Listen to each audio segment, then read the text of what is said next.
the Internet, ubiquitous wireless communications, automatic control systems. These are all familiar aspects of our everyday lives here on Earth. Over the last decade, these and other technological advances have enhanced the way we live. For remote human and robotic exploration, wireless and network technologies can be further exploited and enhanced for increased automation, awareness, and probability of mission success. The new network technology, called Disruption Tolerant Networking, or DTN, is of particular interest for space exploration. 3, 2, and away.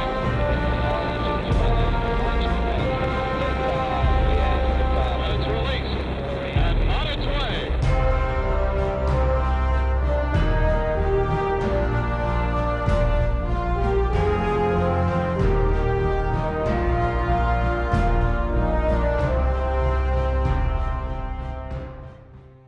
Network communication initiated.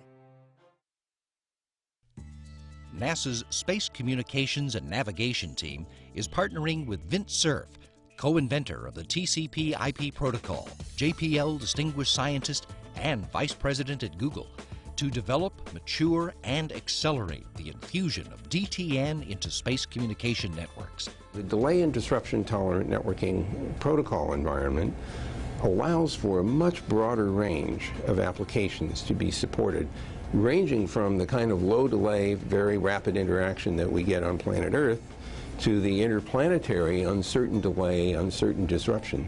It works across all of those regimes, so it's a much richer system than the one we've ever had before.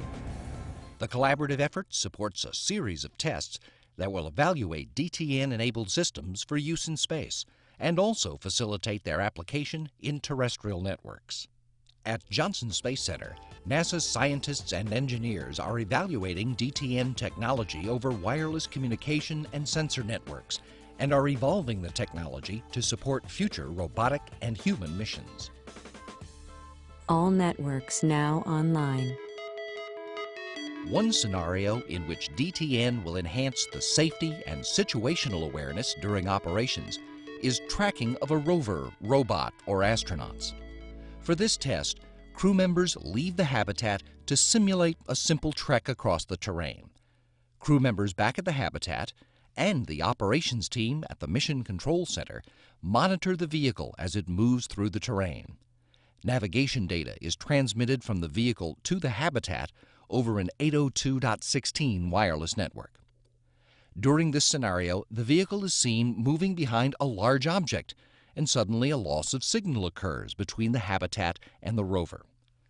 During this time, the DTN node located on the rover continues to store data during the outage. Once the vehicle moves from behind the object, the link to the local network is restored. The DTN node begins to transmit both new data as well as stored data back to the habitat. Crew members are now able to see the position track updated on the display, where the trajectory pertaining to stored data is shown as a different color. 3, 2, 1. Tracking initiated. With the growth of available data afforded by radio frequency identification, or RFID, and wireless sensor networks, systems must be able to accommodate a continual, event-driven flow of data in an automated fashion. Current techniques require labor-intensive, ground-based scheduling. DTN can significantly improve network performance and efficiency.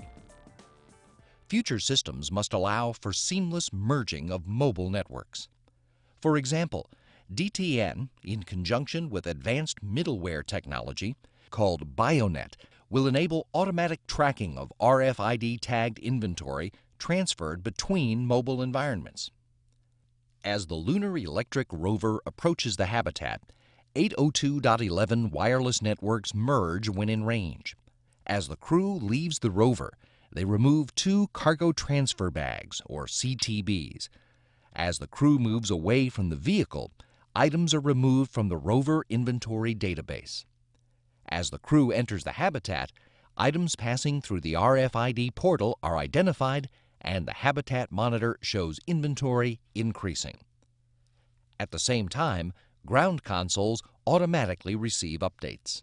The DTN project is a NASA agency project, and as part of that we've set up something called the DTN Experimental Network. And this essentially is several nodes at each center that are interconnected. There are DTN nodes at each center, and it's essentially a test bed that the agency uses for testing out different DTN applications at different scenarios. And we use it to isolate problems with the DTN technology, then we work on fixes and come back and try and test them again and see if they've been corrected or not. And it just allows, it's a great way to get all the centers and all the smart minds together to do some investigative work and some engineering work to improve the DTN protocol. DTN technology will allow local and remote databases to be synchronized automatically as RFID-tagged inventory is stored, relocated, utilized, or discarded. Within an environment such as a habitat, even if the synchronization is interrupted by a network outage, no data will be lost, and synchronization will resume when connectivity is restored.